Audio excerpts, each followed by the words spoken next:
Namo Vishnupadaya Krishna Prashtaya Bhutale Srimate Bhaktivedanta Swami Iti Namine.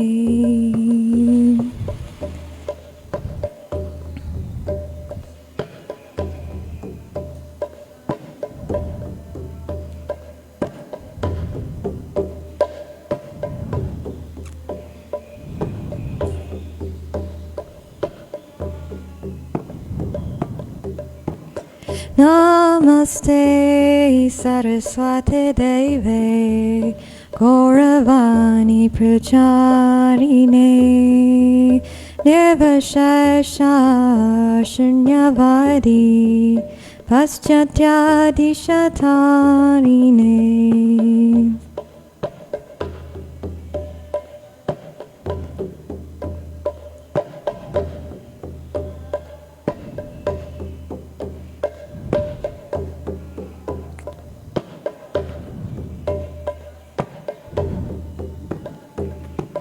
Jayo Shri Krishna Chaitanya Prabhu Nityananda Shri Advaita Gadadhar Srivasadi Gaura Bhakta Vrinda.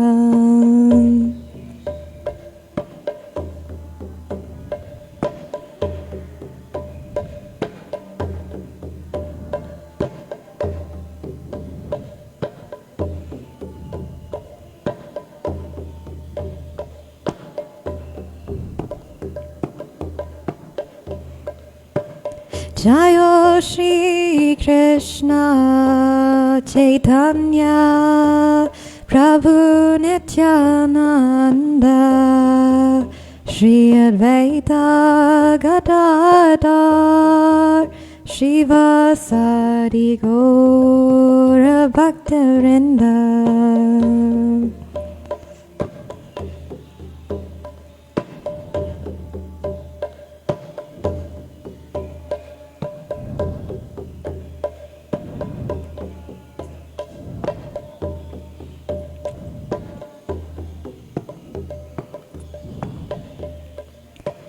Hare Krishna,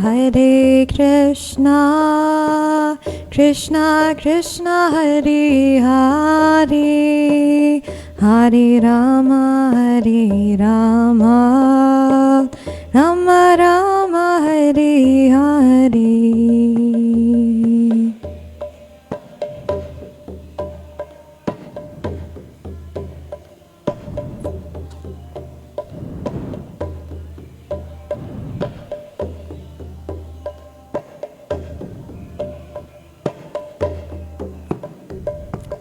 Hare Krishna,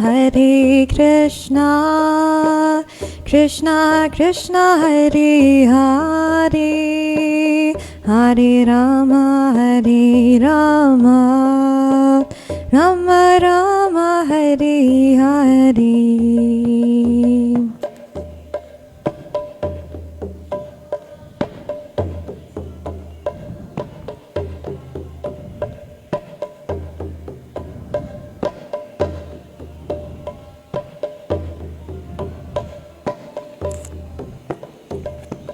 Hare Krishna,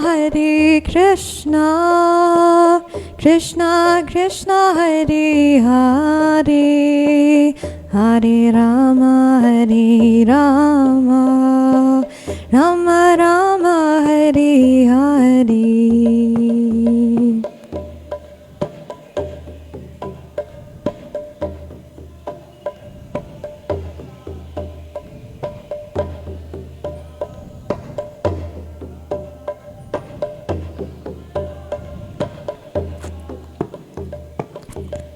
Hare Krishna, Krishna Krishna, Hare Hare, Hare Rama, Rama Rama, Hare Hare.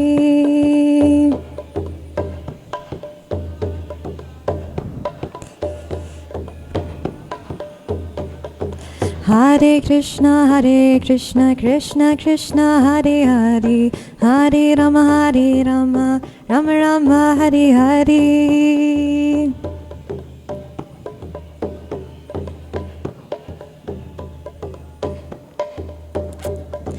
Hare Krishna, Krishna Krishna, Hare Hare, Hare Rama, Rama Rama, Hare Hare.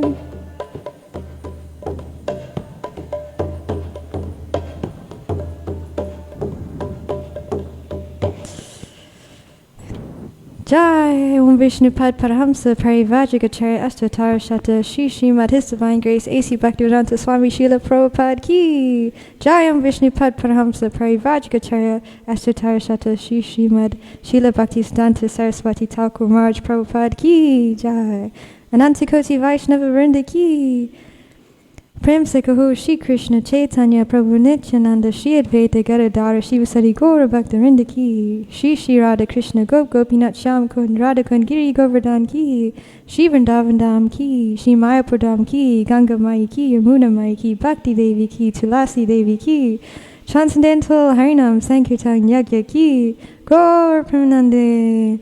All glories to the assembled devotees. All glories to the assembled devotees. All glories to the simple devotees, all glories to Shri Shri Guru and Gauranga, all glories to Srila Prabhupada. Hare Krishna.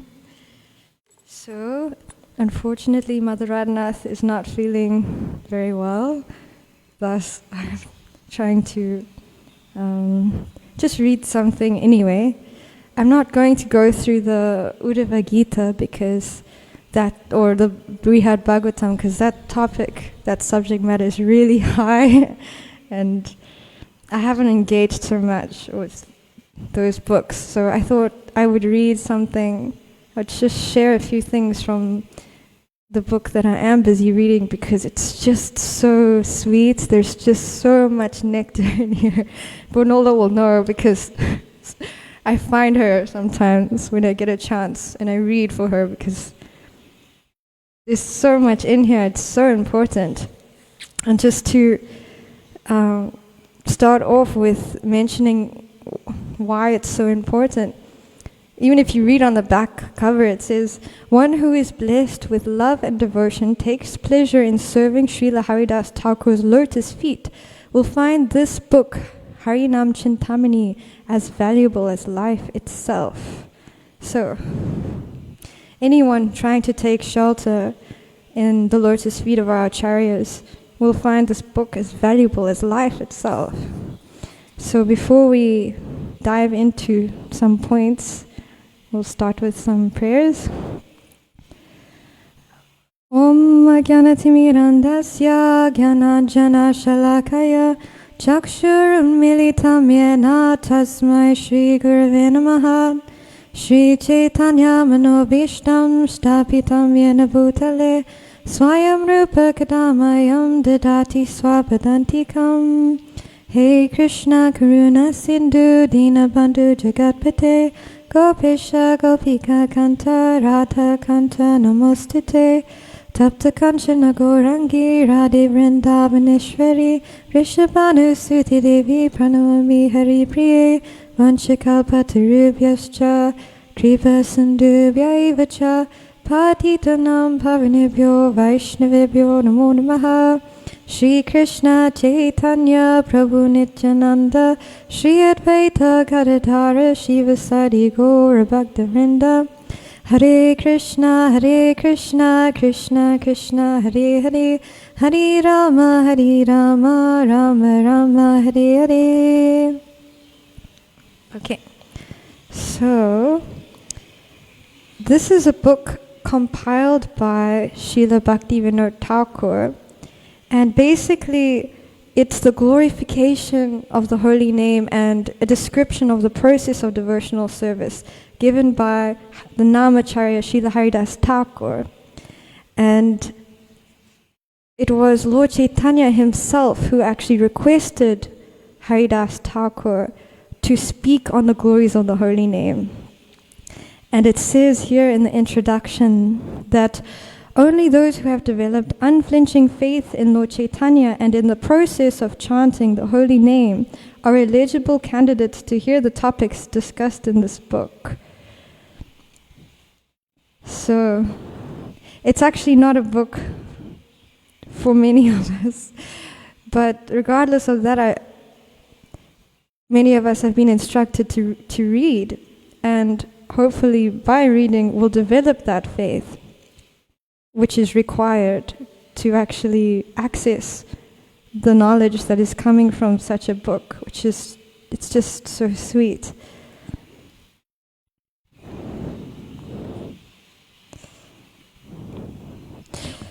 So, in the first chapter, which is entitled The Glories of the Holy Name, it is described how Krishna, he has different kinds of opulences. He's got his Chit Vaibhav, which are his spiritual opulences. And these are a transformation of his internal transcendental potencies. And then he's got his Achit Vaibhav, which is Maya, the material potency, his material potencies. And then the book goes on to describe Krishna's energies, how Krishna's energies are in the Vishnu Tattva category. So it says here, there is no tinge of material influence in Lord Krishna's energy. It is transcendental and exists in pure goodness, Shuddha Sattva. So Sattva is of two kinds, Shuddha Sattva, which is pure goodness, and Mishra Sattva, mixed goodness. Everything in the category of Chit Vaibhav is Shuddha Sattva, or pure goodness. All Sattva in the material nature is mixed, or Mishra Sattva. Shuddha Sattva is devoid of passion and ignorance. Birth indicates the mode of passion in action. I found that really interesting. So, Shuddha Sattva is actually always pure, it remains pure, and then later we'll read about how actually the living entity is actually by nature Shuddha Sattva, and then we'll read about how it is that we actually find ourselves contaminated in this material world, if by nature we are actually a part of Shuddha Sattva, which is always uncontaminated. But here it's written, birth indicates the mode of passion in action. So that indicates already that the modes of nature are taking place there in a person's life who is taking birth in the material world. The eternally existent spiritual essence, Shuddha Sattva, has never been touched by birth, which is a manifestation of passion, nor by annihilation, which is an act carried out in the mode of ignorance. Although the Supreme Lord separated parts and parcels, the jivas, so here it is. Listen, this is just fascinating to me. Belong to the category of Shuddha Sattva. Due to their contact with nescience or material nature, they have come under the sway of the material modes of passion and ignorance, and hence are now in the mixed or Mishra Sattva category. So we've come into contact, although actually by nature we're a part of Shuddha Sattva.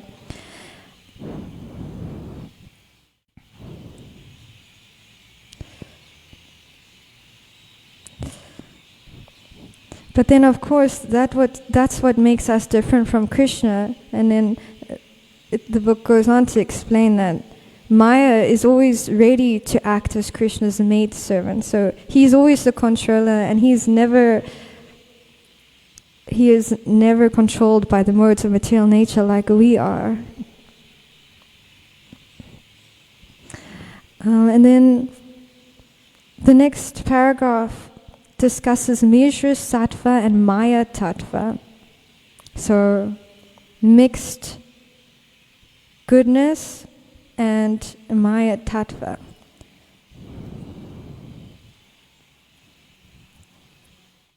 So it's written here that how Lord Brahma, he creates the material world under the direction of Lord Vishnu.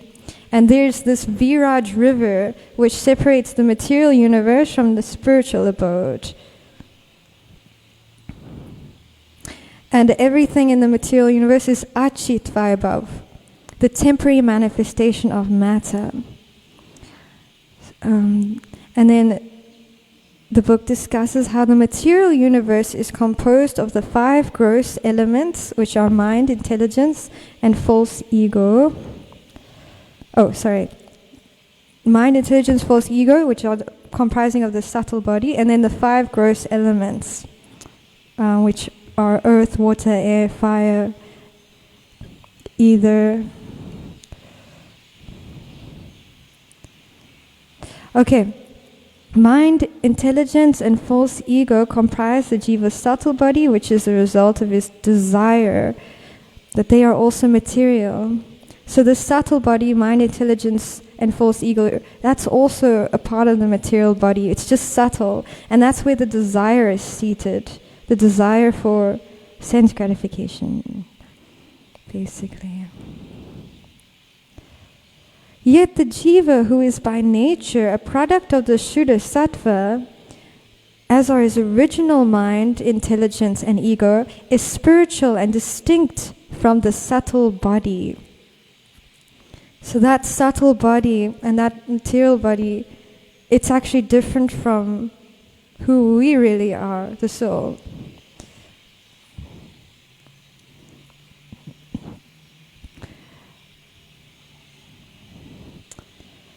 And then the next paragraph is entitled Liberated and Conditioned Souls. So the jiva is originally completely spiritual. And then it is described here that spiritual bliss is actually our urgent need and perfection. So we're always looking for happiness. We're looking for that. It's a longing we have in our heart. But unfortunately, we look in the wrong places. We think enjoyment in this material world, that might satisfy us.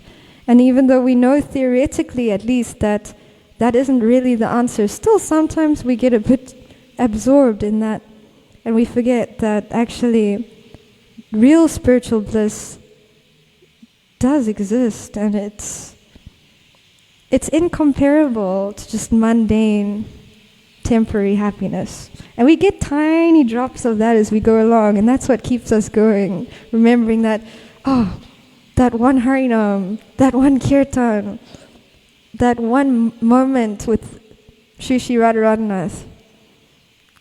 And that could be enough to carry us forward for the rest of our practice until we get the next one, the next moment.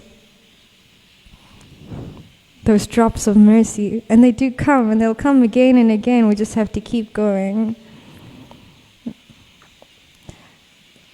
And then the next paragraph says, Lord Krishna is always merciful. This is really sweet. Oh Lord, you are the Supreme Personality, and the jiva is your part and parcel. You are always concerned for the well-being of your servitors. Whatever situation the jiva may find himself in, Lord Krishna is always prepared to grant the jiva his heart's desire, like a well-wishing friend who never deserts him. That is so sweet, isn't it? He's always prepared to grant our heart's desire. But sometimes the heart desires mundane things too. But Krishna is so sweet that he's like a loving father. He says, okay,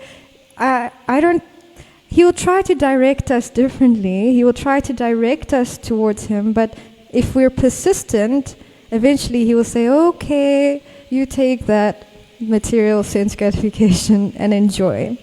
He's a friend. It's like if a father sees his son wanting to touch fire, the father will say, no, don't touch the fire. It will hurt you. It will be painful.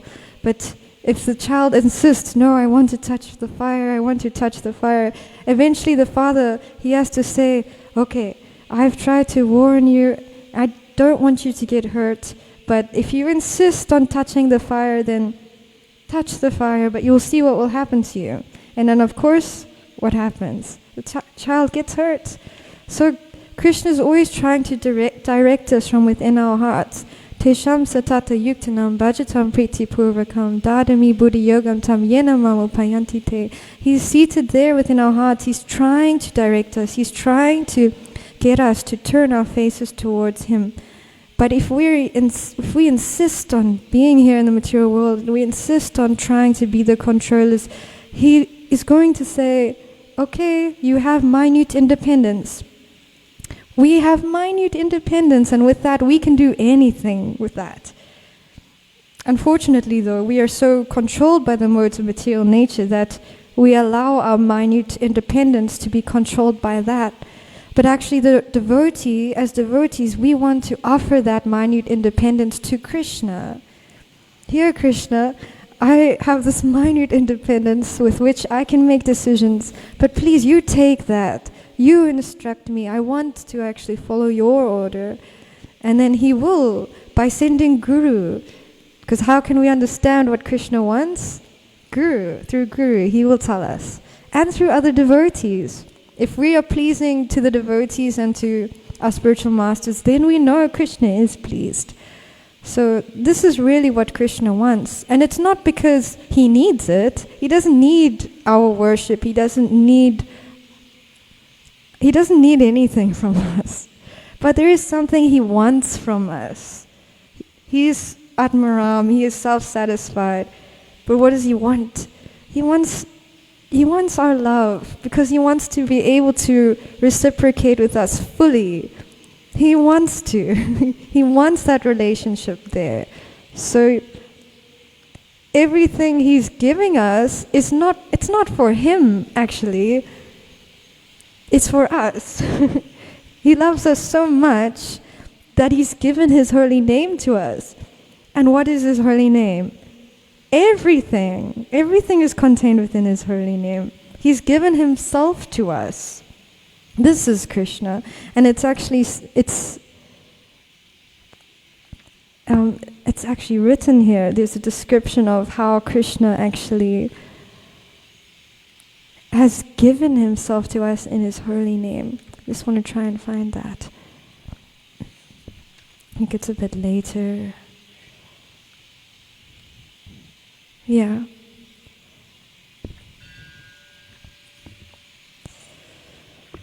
I found this interesting as well, just while we're here, that the Jiva initially was the only spiritual presence here. That means, initially, before Krishna's holy name, we were actually the only spiritual presence in the material world. But then Krishna, He invests all of His... Oh, here it is. Here it is. The Supreme Lord invested all His potencies in His transcendental name and offered it to the living entities. He invested Himself in His holy name and offered it to us. He's saying, here you go. You're all alone there in the material world, but let me come with you. This is how sweet He is. Even though we wanted to be separate from Him, He said, please let me come with you. And then He allowed us to chant His holy name.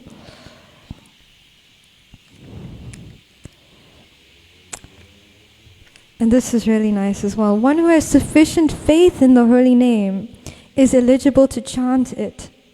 One who chants Lord Krishna's name is properly executing his prescribed duties.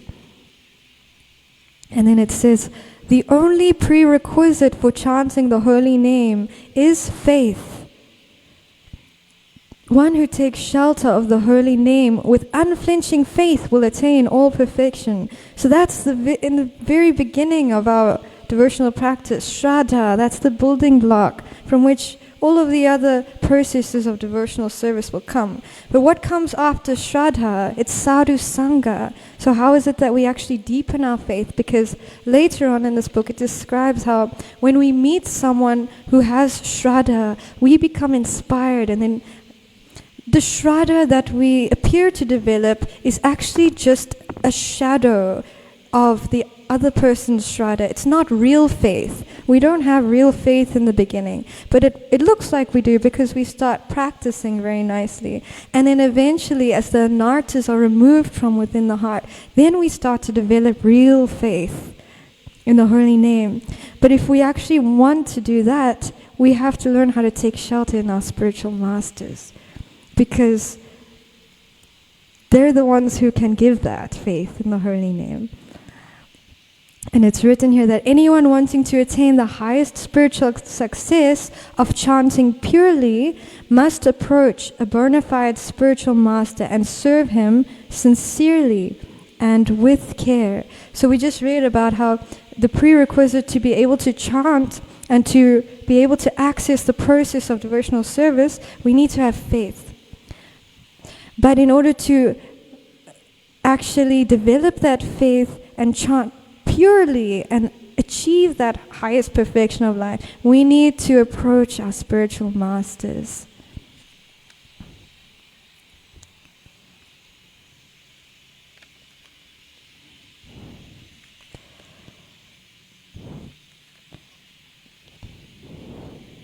This book, there's actually so much nectar in here, but we have like 3 minutes left, so what to do?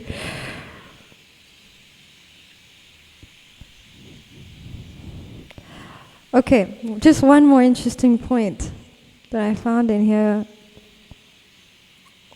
We often hear about how Krishna's name, form, qualities, and pastimes are not different from him. His features are not different from him. And it's described here that actually that is also true for the jiva soul. For the soul, the uncontaminated soul, the pure soul in his swarup, in his original position, his name and form and activities are not different from him. That's amazing, isn't it? So in that way we're similar to Krishna, but whereas we become covered over and we start thinking that this body is me, and so our activities and our form and our name is different from who we actually are, from our real activities and our real form and our real name. But the whole process of self-realization teaches us who we really are. And it teaches us how we can engage our nature, even in this life. But it will teach us more than that eventually when we start to develop an attraction for a particular personality who serves Krishna in a specific way.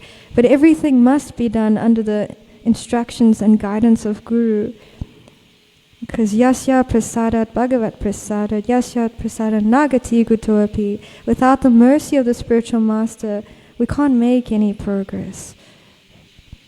So the more we try to take shelter in the lotus feet of our spiritual master, the more we will make progress. And taking shelter in the lotus feet of our spiritual master means following their instructions. Accepting the dust from the lotus feet of a pure devotee means accepting their instructions. And Srila Prabhupada was a perfect example of a person who accepted wholeheartedly, with full faith, the instructions of their spiritual master. You know, Srila Bhakti Siddhanta Saraswati Thakur didn't give Srila Prabhupada that many instructions. He gave him a few instructions and he said, go and preach in the West. But Srila Prabhupada took those instructions as his life and soul, and now look at what he has achieved just by having full faith that my Guru Maharaj has given me this instruction. Therefore, I understand that this instruction is empowered with the blessing to fulfill it. And with faith, he went out and fulfilled the instruction of his spiritual master and achieved so much success on behalf of his Guru Maharaj, because he had so much faith in following the instructions of his spiritual master. And how many instructions are we given? So Srila Prabhupada maybe got only a few and fulfilled that to the maximum. And we are given so many instructions. So really we should try our best every day just to try to follow the instructions of our spiritual masters, because that will be the road to ultimate success and that success really lies in just pleasing our spiritual masters in the best possible way. So we can pray to do that. Okay, I think we'll stop there. Are there any questions or comments or corrections? Okay.